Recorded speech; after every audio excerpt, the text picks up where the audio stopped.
Centrafrique, les femmes déplacées confrontées à l'insécurité. En République centrafricaine, les femmes et filles déplacées sont confrontées à de nombreux défis en raison de l'insécurité causée par les conflits. Elles ont un accès limité aux services essentiels tels que les soins de santé, la protection et l'hébergement sécurisé. À Bimbo, un centre soutenu par le Fonds des Nations Unies pour la population FNUAP aide les femmes victimes de violences basées sur le genre en offrant des soins médicaux et un accompagnement psychologique. Toutefois, ces services dépendent des financements et leur cessation risquerait de mettre en péril la prise en charge des victimes avec des conséquences pour la population et l'État. Des initiatives locales comme le Bimbo Safe Space apportent des solutions alternatives en proposant des formations professionnelles, du soutien psychologique et des activités génératrices de revenus pour renforcer l'autonomie des femmes déplacées. Écoutons Delphine Gisèle Tillet, responsable Bimbo Safe Space. Ici, dans notre organisation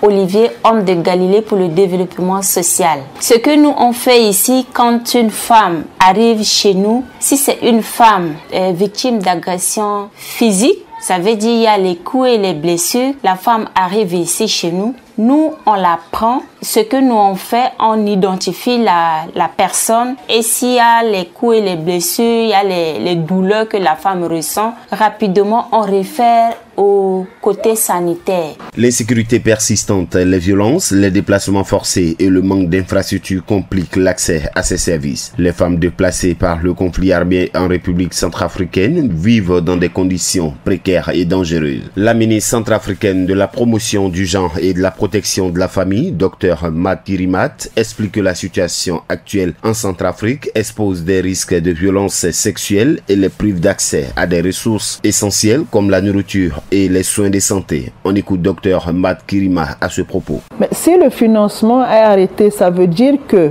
nos femmes et nos filles qui sont victimes ne seront plus prises en charge. Et si elles ne sont pas prises en charge, vous voyez la répercussion sur le bien-être d'abord de la personne, sur la population et également sur l'État. Nombreuses sont celles qui prennent des risques pour survenir à leurs besoins. Malgré les efforts humanitaires, l'aide reste insuffisante et les femmes sont souvent privées de leurs droits fondamentaux. L'instabilité politique et l'absence de mécanismes de protection aggravent leur vulnérabilité. Des appels à l'intervention internationale ont été lancés pour garantir leur sécurité, leur dignité et leur avenir.